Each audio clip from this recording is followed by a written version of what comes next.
और वहाँ यानी कि जो केपी असेंबली में सेनेट इलेक्शंस हुए वहाँ पर कामयाब होने वाले जो यानी कि लोग हैं उनके अब नाम मैं आपको क्विकली बता देता हूँ। नूरुल हक कादरी साहब जनरल लिस्ट पर कामयाब हो गए पीटीआई के। मिर्ज़ा अफरीदी साहब जिन्होंने यहाँ वो बड़ा ज़बरदस्त जो है वो पार्टी दी थी।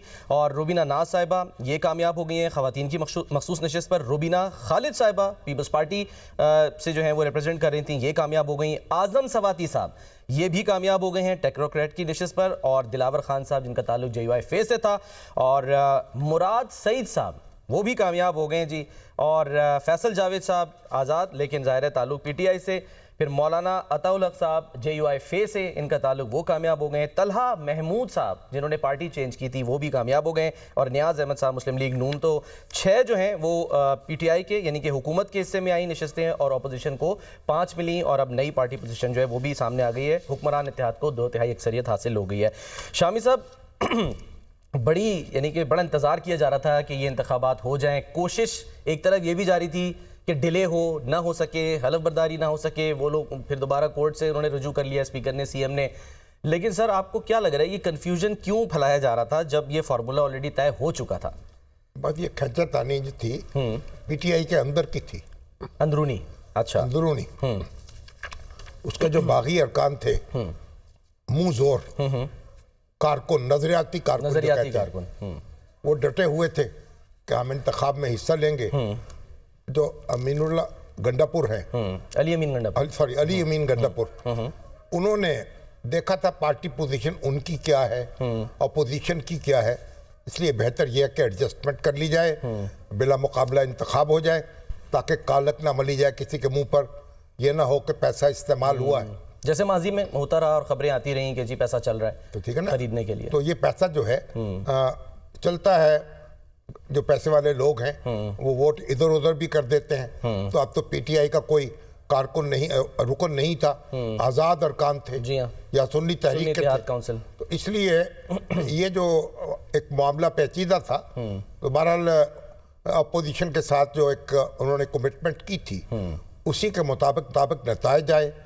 अपनी पार्टी के अंदर जो भी उनको मुखालफत का सामना करना पड़ा उसको उन्होंने उसको उन्होंने एक यानी संभाल लिया। और सिर्फ एक उम्मीदवार जो थे ज़ीशान, खुर्रम ज़ीशान साहब, जी हाँ, वो उन्होंने कागजात वापस नहीं लिए और वो मैदान में डटे रहे। तो लेकिन ये जो कारकुन है, ठीक है, कारकुनों को अपनी आवाज़ भी बुलंद करनी चाहिए और एहतजाज भी करना चाहिए, लेकिन पार्टी का डिसिप्लिन जो है उसको भी फॉलो करना चाहिए। जब पार्टी ने ये फैसला कर लिया तो फिर उनके लिए मुनासिब नहीं था कि मैदान में डटे रहते। और जो पार्टी ने टिकट दिए हैं, देखे ना, वो उनके सारे पुराने कारकुन हैं जी।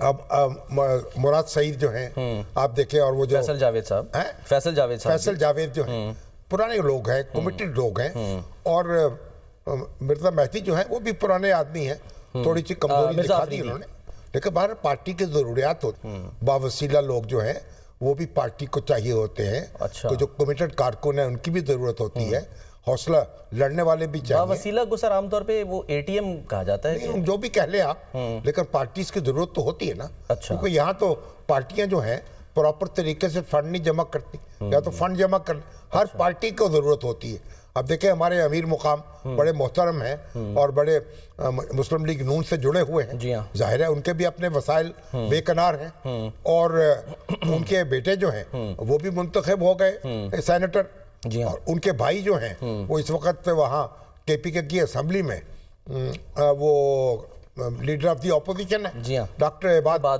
अब ये देखिए जो मुस्लिम लीग के पुराने लोग थे वहाँ, वो तो बेचारे गायब हो चुके, कुछ तो के पुश्ते लग चुके।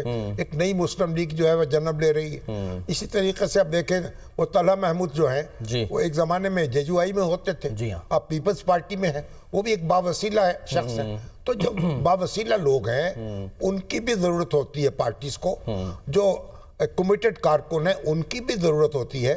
तो सियासी जमातें अपनी ज़रूरतों के मुताबिक फैसले करती हैं। और खास साहब तो जो है जाहिर है कि वो बार बार कहते थे अपने जो भाई इतने 40 लाख करोड़ की बोली लग गई है, 50 करोड़ की बोली लग गई है, और फिर जो है पैसे भी, टिकटें भी बावसीला लोगों को दे देते थे।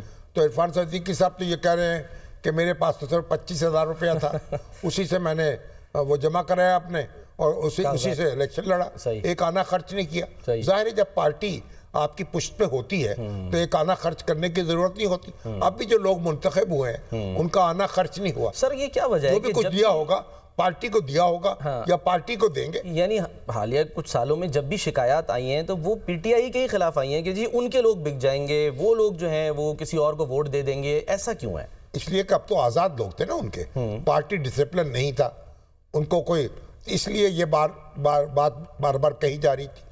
और दूसरी बात यह कि बिकने वाले तो हर जगह मौजूद होते हैं। अच्छा। तो पीटीआई को ज़्यादा टारगेट कर ले तो आप देखें जिस वक्त आपके हमारे यहाँ संजरानी साहब मुंतखब हुए हैं उस वक्त क्या हुआ था यूसुफ रज़ा गिलानी के साथ। जी हाँ। तो ये अब लेकिन इसीलिए एक मुतालबा किया जाता रहा कि या तो जो सेनेट की नशिस्तें हैं ना, जो नशिस्तें सूबाई असम्बली में जीते जमातें, उनकी बुनियाद पर तकसीम कर दी जाए। अच्छा। ताकि इंतखाबात की नौबत ही ना आए।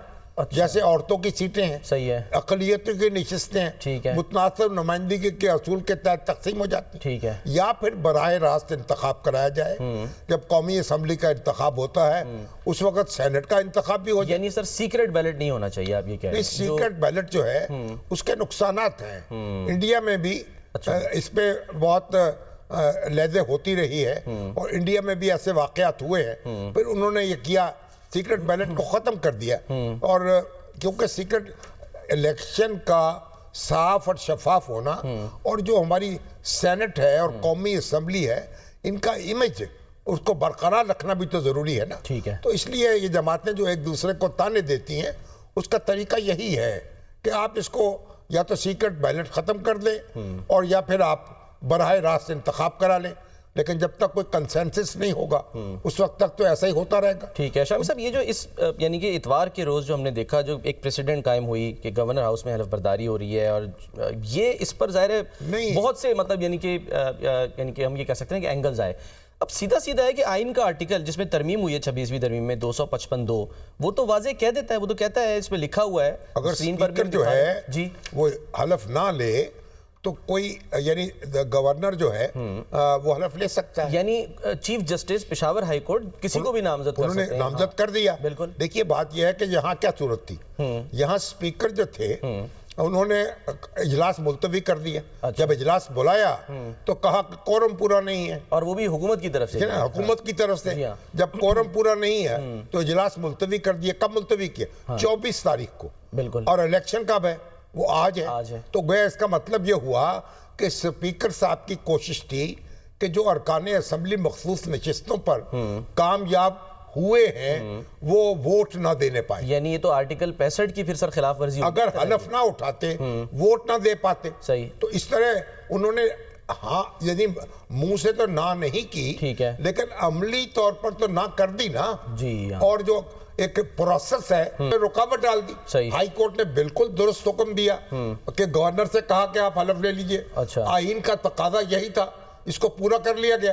अब वो गंडापुर साहब कह रहे हैं कि भाई हमारा आइन तो कहता है कि हाउस में हलफ लिया जाएगा, स्पीकर लेगा। स्पीकर ने ना नहीं की। ना कैसे करते हैं? और जब स्पीकर ने हलफ नहीं लिया और इजलास मुलतवी कर दिया और इंतखाबात के बाद की तारीख दे दी तो फिर इसे क्या कहेंगे आप? ठीक है। तो स्पीकर ने अब ये कहना कि जी गवर्नर हाउस में हलफबर्दारी मावरा आइन इस्लाम है, बिल फेल जो है इनकार कर दिया था और हाई कोर्ट का हुक्म बिल्कुल दुरुस्त था और हाई कोर्ट को हक हासिल है, आइन ये हक देता है, इसलिए उन्होंने हलफ ले लिया। इसके बावजूद हाँ, लेकिन इसके बावजूद वो स्पीकर और सीएम साहब ने पेशावर हाई कोर्ट उन्होंने कहा आप कौन है भाई? वजीर अल्लाह जो है उनका क्या मसला है? उनका कौन सा इस्तेहकाक मजरू हो गया जो दरखास्त लेके आए हैं हाई कोर्ट में? अच्छा। जज साहब ने पूछा ना तो कोई जवाब नहीं था। आए बाएं शाए भाई आप कौन है? एक तरफ तो आप अपोजिशन से एग्रीमेंट कर रहे हैं, एक तरफ आप इलेक्शन कराने की बातें कर रहे हैं, दूसरी तरफ आप एक उलझाव डाल रहे हैं। तो इससे यानी पीटीआई जो है उसकी भद उड़ी है, उसको इससे यानी उसको फायदा नहीं हुआ। तो पीटीआई के जो कारकुन हैं, पीटीआई के लीडर जो हैं, वो अपने अदाओं पे गौर करें, अपने आप को संभाले, अपनी अक्सरियत को संभाले, अपनी ताकत को संभाले। मगर ना ये ताकत क्या है?